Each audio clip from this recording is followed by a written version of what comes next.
வணக்கம் நண்பர்களே, trading and investing வர்த்தகம் மற்றும் முதலீடு சேனலுக்கு உங்களை நான் அன்போடு வரவேற்கிறேன். நான் தான் உங்களுடைய ப்ராஃபிட்டபிள் ட்ரேடர் பேசிக்கிட்டு இருக்கேன். சரி, நம்ம ஏற்கனவே ஒரு வீடியோ நான் கொடுத்துருந்தேன். தமிழ் வழியில் எப்படி வர்த்தகம் கற்றுக்கலாம், எப்படி ட்ரேடிங் அண்ட் இன்வெஸ்டிங்கை தமிழ் வழியில் கற்றுக்கலான்றதுக்கு உண்டான ஒரு வீடியோ ஒன்று போட்டிருந்தேன். அதில் டெக்னிக்கல் அனாலிசிஸ் பற்றி பேசியிருந்தேன், முக்கியமாக கேண்டில் பேட்டர்னை பற்றி பேசியிருந்தேன். இன்றைக்கி நம்ம அதுலேருந்து பார்க்க போகிறது ப்ரைஸ் பேட்டர்ன்ஸை பற்றி பார்க்க போகிறோம். ஃப்யூச்சரில் gap analysis, support resistance, leadership அனாலிசிஸ்னு எல்லாத்தையும் தீர ஆராய்ஞ்சு அலசி நம்மளும் பணம் சம்பாதிப்போம். முக்கியமான விஷயம் தமிழில் கற்றுப்போம். சரி, இன்றைக்கி நம்ம பார்க்க போகிறது என்னென்னா ப்ரைஸ் பேட்டர்ன்ஸ். ப்ரைஸ் பேட்டர்ன்ஸில் என்னென்ன இருக்குன்னா ஒரு 5 பேசிக்கான ப்ரைஸ் பேட்டர்ன்ஸ் இருக்குங்க. அதாவது நீங்கள் மார்க்கெட்டில் போய் பார்த்தீங்கன்னா நிறையா இருக்கும், புக்கெல்லாம் எடுத்து பார்த்தீங்கன்னா நிறையா இருக்கும். ஆனால் ரொம்ப ஃப்ரீக்வெண்ட்டாக யூஸ் பண்ணுறது, அதிக ப்ராபபிலிட்டியில் இருக்கிறது இந்த 5 ப்ரைஸ் பேட்டர்னுங்க. டவ் pattern, flag pattern, triangle pattern, head and shoulders and double spike. Double ஸ்பைக்கை வந்து பல பேரில் சொல்லுவாங்க, பட் ஸ்டில் நான் டபுள் ஸ்பைக்குன்னு வச்சுக்கிறேன். பின்னாடி நம்ம அதை பற்றி ஒவ்வொரு பிரிவினையும் நம்ம பார்க்கலாம். இன்றைக்கி நம்ம பார்க்க போகிறது டவ் பேட்டர்ன் மட்டும்தான்.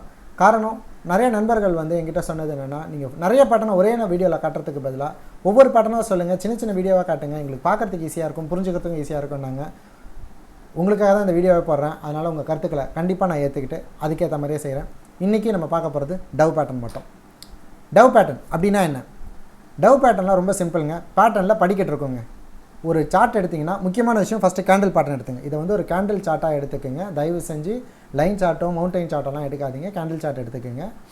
கேண்டில் சார்ட்டில் பார்த்தீங்கன்னா ஒரு படிக்கட்டு தெரியுதான்னு பாருங்கள். படிக்கட்டு மேலேயும் போகலாங்க, படிக்கட்டு கீழேயும் போகலாம், அதை பற்றி பிரச்சனை இல்லை. ஆனால் படிக்கட்டு தெரியணும். இப்போ இதிலே பார்த்தீங்கன்னா இது வந்து நிஃப்டி 15 கொஞ்சம் பழைய சார்ட். இது கீழே பார்த்தீங்கன்னா உங்களுக்கு அந்த கேண்டில் சார்ட் தெரியும். மேலே பார்த்தீங்கன்னா ஒரு பிங்க் கலர் கோடு ஒன்று போயிட்டுருக்கும். அது பார்த்தீங்கன்னா படிக்கட்டு மாதிரியே இருக்கும். படிக்கட்டு ஏன்ப்பா இந்த இடத்துல ஃப்ளாட்டாக இல்லை அப்படின்னு கேட்காதீங்க. படிக்கட்டு ஃப்ளாட்டாக இந்த இடத்துல படிக்கட்டு ஃப்ளாட்டாக இருக்கக்கூடாது, கொஞ்சம் இறங்கி ஏறின மாதிரி தான் இருக்கும். சிலர் இதை வந்து மலை மாதிரி இருக்குன்னு சொல்லுவாங்க. நீங்கள் மலை மாதிரி வச்சுருந்தாலும் சரி, இல்லை இந்த பழைய ஃபேக்ட்ரிலாம் அந்த மாதிரி இருக்கும் அப்படி சொன்னாலும் சரி, இல்லை படிக்கட்டுன்னு சொன்னாலும் சரி. நான் இதை படிக்கட்டுன்னு சொல்லியே பழகிருச்சிங்க. 15 வருஷமாக எனக்கு படிக்கட்டுன்னு சொல்லி பழகினதுனால திடீர்னு எனக்கு வேறு ஒரு பேர் சொல்ல சொன்னால் எனக்கு வர மாட்டேங்குது. சரி, ஓகே. ஸோ எனக்கு இது ஒரு படிக்கட்டு மாதிரி தெரியும். இந்த படிக்கட்டு ஒன்று மேலே ஏறலாங்க, இல்லை அந்த படிக்கட்டு கீழே ஏறலாம். அடுத்தது இந்த இடத்துல ஷோல்டர் எங்கே இருக்குன்னு கண்டுபிடிக்கணும். இந்த படிக்கட்டில் ஷோல்டர் எங்கே இருக்குன்னு கண்டுபிடிக்கணும். சிம்பிளாக சொன்னால் ஷோல்டர்ன்றது கால் வைக்கிற இடம் தாங்க ஷோல்டர். ஒரு படிக்கட்டில் எங்கே நீங்கள் கால் வச்சு மேலே ஏறுவீங்களோ இல்லை கால் வச்சு கீழே இறங்குங்களோ அந்த கால் வைக்கிற இடம் தான் ஷோல்டர்.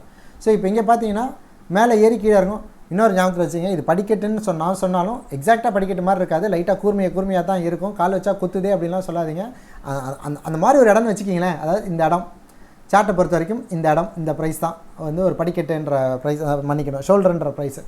சரி, இப்போ இந்த ஷோல்டரில் இந்த சார்ட்டில் பார்த்தீங்கன்னா ஒவ்வொரு ஷோல்டரையும் கரெக்டாக கண்டுபிடிக்கணும். இப்போ இது மேலே ஏறுற சார்ட்டு, கீழேருந்து மேலே ஏறி இருக்குது. அதனால் மேலே போகிற இந்த இடம் படிக்கட்டு, மன்னிக்கணும், இந்த இடம் ஷோல்டர், இந்த இடம் ஷோல்டர், இந்த இடம் ஷோல்டர், இந்த இடம் ஷோல்டர். ஏன் இது ரெண்டுத்துக்கு மட்டும் ஷோல்டர் எழுதிருக்கேன், இதெல்லாம் எழுதலைன்னா சோம்பேறித்தனம் தாங்க காரணம். மேலே ரெண்டுத்துக்கு மட்டும், ஏன்னா கீழே ரெண்டுத்துக்கு எழுதலை. ஹோம்ஒர்க்காக வச்சுக்கிங்களேன், என் சோம்பேறித்தனம் தான் அப்படி சொல்லிக்கிறேன்.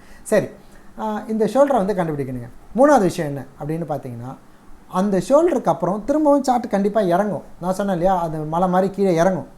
இறங்கிட்டு திரும்ப மேலே ஏறும்போது அந்த ஷோல்டரை கிராஸ் பண்ணும்போது கீழே வால்யூம் நிறையா கிராஸ் ஆச்சுன்னா நம்ம என்ட்ராகிறதுக்கு கரெக்டான இடங்க.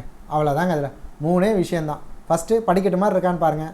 2வது ஷோல்டரெல்லாம் கண்டுபிடிங்க. 3வது ப்ரீவியஸ் ஷோல்டரை விட கரண்ட்டாக கிராஸ் பண்ணும்போது வால்யூமோட கிராஸ் ஆச்சுன்னா தாராளமாக கண்ணை மூடிட்டு என்டர் பண்ணலாங்க. வால்யூம் ஆனால் நல்லா இருக்கணுங்க, மறந்துடாதீங்க. வால்யூம் ரொம்ப முக்கியம். ட்ரேடிங்கில் சார்ட் பார்க்கும்போது டெக்னிக்கல் அனாலிசிஸில் வால்யூம் இல்லாமல் பண்ணுறது ரொம்ப ரொம்ப ரொம்ப ரொம்ப தவறு. என்னுடைய டெய்லி வீடியோவில் கூட பார்த்தீங்கன்னா நான் ஒவ்வொரு கேண்டில் பேட்டர்னோ இல்லை ஒவ்வொரு ப்ரைஸ் பேட்டர்னோ சொல்லும்போது கீழே வால்யூம் பாருங்கள், கம்மியாக இருக்குது, ஜாஸ்தியாக இருக்குது, ரேட்டிங் கம்மியாக தரேன், ஜாஸ்தியாக தரேன்னு நான் சொல்லியிருப்பேன். வால்யூம் ரொம்ப முக்கியம். நிறைய பேர் பேட்டர்னை கரெக்டாக கண்டுபிடிச்சிருவாங்க. வால்யூம் இல்லாமல் என்ட்ரு பண்ணதுனால அது என்ன ஆகும்னா, திரும்ப பேட்டர்ன் கண்டினியூ ஆகிறதுக்கு பதிலாக பேட்டர்ன் ரிவர்ஸ் ஆகலாம், இல்லை மாறிடலாம், இல்லை பேட்டர்ன் முடிஞ்சிடறதுக்கு நிறைய சான்சஸ் இருக்குது. ஆகையினால வால்யூம் இல்லைனா தயவு செஞ்சு என்ட்ரு ஆகாதீங்க. சரி, இப்போ அடுத்து இதே டவ் பேட்டர்னா நம்ம ரிவர்ஸில் பார்க்கலாம். இப்போ இந்த சார்ட்டில் பார்த்தீங்கன்னா எனக்கு தெரியும் உங்களால் இப்போ நேரம் டவ் பேட்டர்ன் எங்கே இருக்குதுன்னு கண்டுபிடிச்சிருப்பீங்க. பட் இந்த இடத்துல உங்களால் டவ் பேட்டர்ன் கண்டுபிடிக்க முடியலனாலும் இல்லை, எனக்காக நானும் ஒரு வாட்டி சொல்லிக்கிறேன். இங்கே ஆரம்பிக்கிற டவ் பேட்டர்ன் பார்த்தீங்கன்னா இறங்குது, ஏறுது, திரும்ப ஏறுது, திரும்ப இறங்குது, திரும்ப ஏறுது, திரும்ப இறங்குது, ஏறுது, இறங்குது, ஏறுது, இறங்குது, ஏறுது, இறங்குது, திரும்ப ஏறுது, அப்புறம் பார்த்தீங்கன்னா ஃப்ளாட் ஆகிடுச்சு. ஸோ நீங்கள் டவ் பேட்டர்ன் பார்த்தீங்கன்னா இவ்வளோ தூரத்துக்கு இருக்குது. இது பார்த்தீங்கன்னா இறங்குற படிக்கட்டு. நான் அதில் ஆரோ மார்க்கெலாம் போடலை, நீங்கள் கண்டுபிடிச்சிருவீங்கன்ற ஒரு நம்பிக்கைனால நான் ஆரோ மார்க்கெலாம் போடலை. இப்போது இந்த இடத்துல ஷோல்டர் எது அப்படின்னு பார்த்தீங்கன்னா திரும்ப சொல்கிற மாதிரி தான், கால் வைக்கிற இடம், கால் வைக்கிற இடம், இதுதான் கால் வைக்கிற இடம். ஸோ இதுதான் நமக்கு வந்து ஷோல்டர். இந்த இடத்துல இறங்கி இப்படி போயிட்டு இப்படி வருது அப்படிங்க. இப்போது இந்த ஷோல்டரை வந்து பார்த்தோன்னா இந்த இடத்துல நம்ம கால் வைக்கும்போது என்ன ஆகிடும் அப்படின்னு பார்த்தீங்கன்னா, அதாவது மன்னிக்கணும், கால் வைக்கிறேன்னு சொல்லிகிட்டு இருக்கேன். இதை நம்ம ஷோல்டராக வைக்கும்போது இது பீக், இது ஷோல்டராக வைக்கக்கூடாது. ஷோல்டர் இந்த இடத்துல வரும்.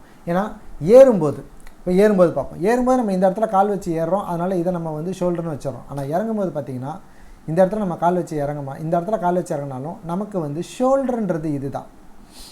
ஸோ இதை ஷோல்டராக வைக்கும்போது நம்ம என்ன பார்க்கணும் அப்படின்னா, இது ஷோல்டர், இது ஷோல்டர், இது ஷோல்டர், இது ஷோல்டர். ஸோ ஒவ்வொரு பாட்டமும் ஷோல்டர் நமக்கு. அப்போது அடுத்த தடவை இந்த ஷோல்டருக்கு அப்புறம் திரும்ப இறங்கும்போது இந்த இடத்துல இந்த ஷோல்டரை கிராஸ் பண்ணும்போது வால்யூம், நல்ல வால்யூமோட கிராஸ் பண்ணுச்சுன்னா தாராளமாக என்ட்ரு ஆகலாம். ஏன்னா கண்டினியூ ஆகும்னு அர்த்தம். அவ்வளோதாங்க. ஸோ திரும்பவும் சொல்கிறேன், டவ் பேட்டர்னில் 3 விஷயம் தாங்க நீங்கள் பார்க்கணும். ஒன்று, படிக்கட்டு இருக்கான்னு பாருங்கள். படிக்கட்டு கண்டுபிடிச்சதுக்கப்புறம் ஏறும்போது கால் வைக்கிற இடம் படிக்கட்டு ஷோல்டர், இறங்கும்போது பாட்டம் தான் ஷோல்டர், இல்லை ஏறும்போது டாப் ஷோல்டர், இறங்கும்போது பாட்டம் ஷோல்டர், சிம்பிளாக வச்சுக்கலாம். 3வது, ஷோல்டரை கிராஸ் பண்ணும்போது வால்யூமோட கிராஸ் ஆச்சுன்னா தாராளமாக என்ட்ரு ஆகலாம். இவ்வளோ தாங்க டவ் பேட்டர்னில். ஸோ டவ் பேட்டர்னுடைய டியூரேஷன் குறைஞ்சது எவ்வளோ கேண்டிலுங்க பார்க்கணும்? குறைஞ்சது 20லேருந்து 40 கேண்டில் பார்க்கணுங்க, ரொம்ப முக்கியம். அடுத்தது, இது ஃப்யூச்சரை ப்ரெடிக்ட் பண்ணுங்கள். அதாவது கரண்ட்டாக என்ன இருக்குன்றதுக்கு வச்சு ஃப்யூச்சர் எப்படி ப்ரெடிக்ட் பண்ணலான்னு பார்த்தீங்கன்னா, இந்த பேட்டர்ன் கண்டினியூ ஆகும், திரும்பவும் படிக்கட்டு கண்டினியூ ஆகிட்டே போகும். இதுதான் இதோடைய பேட்டர்ன். எதுக்கெல்லாம் யூஸ் பண்ணலாம் அப்படின்னா, பொசிஷன்ஸ்க்கு, ஃபியூச்சர்ஸ்க்கு, ஆப்ஷன்ஸ்க்கு தாராளமாக யூஸ் பண்ணலாங்க. தயவு செஞ்சு இன்ட்ராடேக்கு யூஸ் பண்ணாதீங்க. ஏன்னா இன்ட்ராடேயில் டே கேண்டில் போட முடியாது. 5 minute, 10 minute, 30 minute, 1 hour candle தான் போடுவாங்க. இது கேண்டிலுடைய டியூரேஷன் குறைய, அதாவது 5 மினிட் கேண்டில் இருந்துச்சுன்னா அதோடைய ப்ராபபிலிட்டி ரொம்ப கம்மி.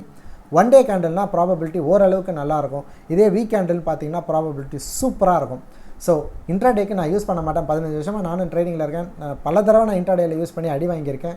ஆனால் டே சார்ட்லேயும் சரி, வீக் சார்ட்லேயும் சரி, மந்த் சார்ட்லேயும் சரி, அவ்வளோ ஈஸியாக நான் அதில் அடி வாங்கினதில்லை. அதனால் என்னுடைய சஜஷன், தயவு செஞ்சு இன்ட்ராடேயில் யூஸ் பண்ணாதீங்க. பொசிஷன், ஃபியூச்சர்ஸ், ஆப்ஷன்ஸ் தாராளமாக யூஸ் பண்ணுங்கள். ஃபியூச்சர்ஸ் அண்ட் ஆப்ஷன்ஸ் அகைன் இன்ட்ராடேக்கு போடாதீங்க. ஃபியூச்சர்ஸ் அண்ட் ஆப்ஷன்ஸ் அகைன் மல்டிடேக்கு யூஸ் பண்ணுங்கள். இந்த வீடியோ உங்களுக்கு பிடிச்சிருந்ததுன்னா லைக் பண்ணுங்கள், உங்கள் ஃப்ரெண்ட்ஸுக்கும் ஷேர் பண்ணுங்கள். உங்களுடைய எண்ண ஓட்டங்கள், உங்களுடைய கருத்துக்களை தயவு செஞ்சு கமெண்ட் பாக்ஸில் சொல்லுங்கள்.